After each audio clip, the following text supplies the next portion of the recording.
Per chi non ha mai ascoltato un tuo mix, no? Un DJ mix, e poi dire DJ mix non è neanche più DJ mix, perché tu hai una tecnica Assomiglia un po' abbastanza alla live. creativa, no? Per fare dei Allora, beh, mixati. io uso tanto, uso per il computer perché altrimenti col vinile non saprei neanche come farlo, nel senso Ah, c'è chi lo fa, ma sono dei maghi, specialisti, super pro e così via. Io non lo sono e utilizzo per il computer, utilizzo molto i loop, costruendo, cercando di stratificare il suono e arrivando, tipo lasciando, liberando anche il brano, però giocando sempre con questi loop e con questi inserti. Non sempre ci riesco a raggiungere l'obiettivo.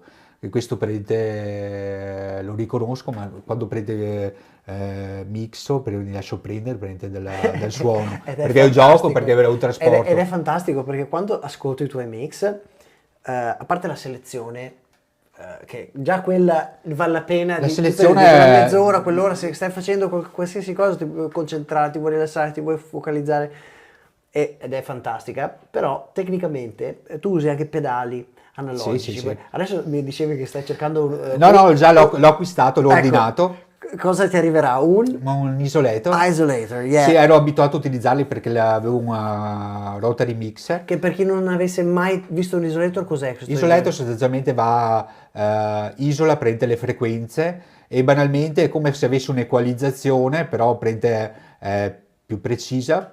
Mm, Quindi eh, puoi dire io ascolto solo i bassi o più i medi o gli Sì, alti. però più che quello che fa è quello che a me serve, perché mi dà un impatto più fisico al suono. Riesco a dare degli accenti lì dove voglio, che con il mixer, che ad esempio utilizzo adesso, ma anche quello che utilizzavo prima, se non attraverso l'isolator, non riuscivo a dare.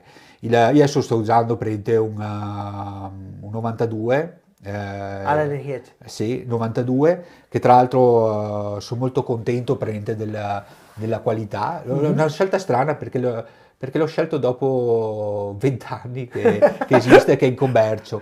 Però Prima eri... mi affascina molto perché utilizzo molto l'LFO per dare un po' di movimento al suono e proprio per cercare quell'aspetto un po' jazzato che voglio abbia per il suono sì.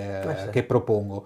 Ed è un Chi non mixer che conoscesse funziona cos'è molto un bene. LFO è un low frequency oscillator, cioè Sì. un oscillatore a bassa frequenza che permette così di dare, anche di plasmare un attimo il suono, no? In modo... Sì, lì eh, do delle tempistiche al tempo, al suono e lì oscilla, prende il suono e così. guarda, Questa prende la io vi funzione invito prende ad ascoltare, abbiamo condiviso nella chat un link al profilo di Mixcloud, no, di Loris, dove insomma c'è una collezione di tutti quanti i vari mix che hai fatto.